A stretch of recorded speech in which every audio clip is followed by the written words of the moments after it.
All right, I am here with Stacy King, and you are doing a new comic with the Shifty Look group. Yes, I am. All right, tell me a little bit about that. Okay, well, the webcomic I'm doing is called Rocket Fox, and it actually ties into a new mobile game that Namco Bandai has released. And it's all about the adventures of a feisty young three-tailed fox who is trying to protect the flower rockets, which are these amazing plants that grow around his home area that when you bounce on them, they shoot off fireworks and shoot you straight up in the air. It's a really fun game, and it's a really fun little series. It's very all ages friendly with a little bit of a sarcastic edge to some of the humor. So, cool. Yeah. Well, how did you get started working in comics? Well, actually, I'm a YA writer, so I've been my agent's currently shopping around my first book, and I've been working with Udon for quite a while as well. So when the option to do this came up, and basically Namco had come to us with a bunch of different properties they were interested in turning into webcomics, and most of the team started grabbing on like all the old retro video games and so on. I saw Rocket Fox and I was like, that is the cutest thing ever. I do cute. Yes. So I pitched them on an idea for doing the first episode, or for the first season, and they decided to go for it. It's been doing really well, and we're on to season 2 now. Fantastic. Yeah. And congratulations. That's Thank wonderful. you. All right, question number 2 is, did you read comics when you were a kid? And if so, who were some of your influences?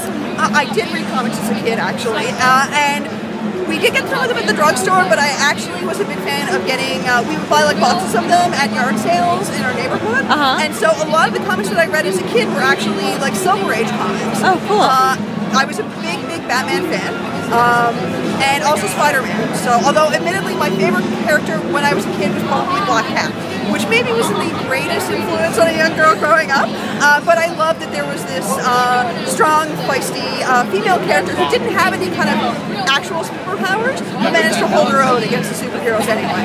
Nice.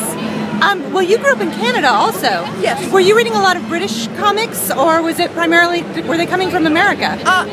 Most of what we saw in terms of comics were actually North American comics. Okay. I did, however, have an aunt who was living in Wales for a while, and so she would actually send us over copies of Captain Scarlet and the Wombles comics and stuff like that. Cool. So I did have a little bit of a British influence on my childhood comic reading too.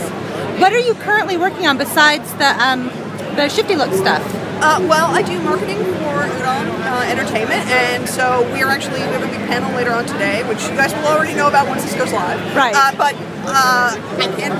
we've got some big stuff that we've just announced, and so that's going to be taking a lot of my time, getting out word about all of our new projects. Perfect. And I'm also working on a new YA novel. So, yeah. Excellent. My next question is, what have you read in the past year that you would recommend for kids or for teens? For kids or for teens, I really love Blinky the Space Cat. I actually am giving that to my niece for her next birthday. Love it. I'm trying to think what else. Yeah, I actually, my friend Scott Thompson and Snow Wildsmith just did a great book called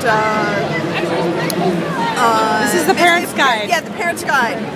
It's a great comics, which I have a copy of because there's a couple of the Udon manga in there. So they sent us a review copy, and I've actually been going through that, looking for books to give for my niece and nephew. It's a really, really great reference. Yes. Yeah, I've been recommending that up one aisle and down the other here at Comic-Con. So, the other one is actually Cheese Sweet Home, which is a fantastic and fun one, especially because my niece is super into animals and pets. She really wants to be a vet. Nice. So she's really, really digging that one as well. Yeah, she is awesome.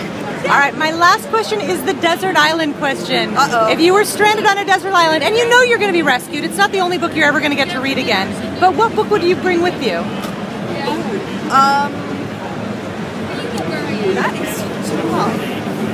That's right. Yeah. I feel like I would probably want to cheat and say something like the Ultimate Sandman collection, so I would have a lot of pages to read. Fair enough. Sandman as well. Yeah, well, you heard and that it would be certainly, there's a lot of The Walking Dead stuff too, but I probably would want something to give me a little more optimism and hope. Yes. So I probably would go with something from Neil Gaiman or along those lines. I like the way you think. Thanks, Stacy, very much. Thanks, you.